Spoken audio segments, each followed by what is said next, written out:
Hey guys, today I want to tell you all about my new pool cleaner I got from Coasteering. Let's take a closer look. This has 3 brushless motors for 5 times longer lifespan.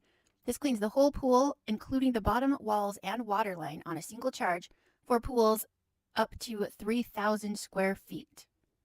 It has a fast charge of 2.5 hours and it will go for 150 to 180 minutes.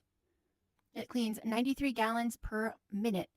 And as you can see, it climbs walls because of its caterpillar tread, can easily go up those walls.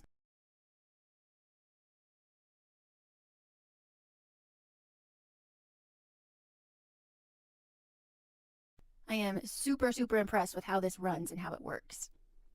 This has 4 modes: a smart mode, floor only mode, wall only mode, and the classic mode. It also has path planning, so it follows a fixed pattern instead of a random pattern to make it more efficient and get more use out of a single battery charge.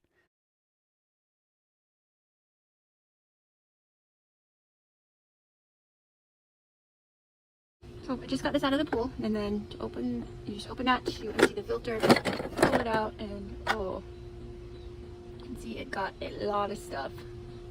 So you just rinse out the filter and reuse it over and over and over again, and you don't ever have to replace that.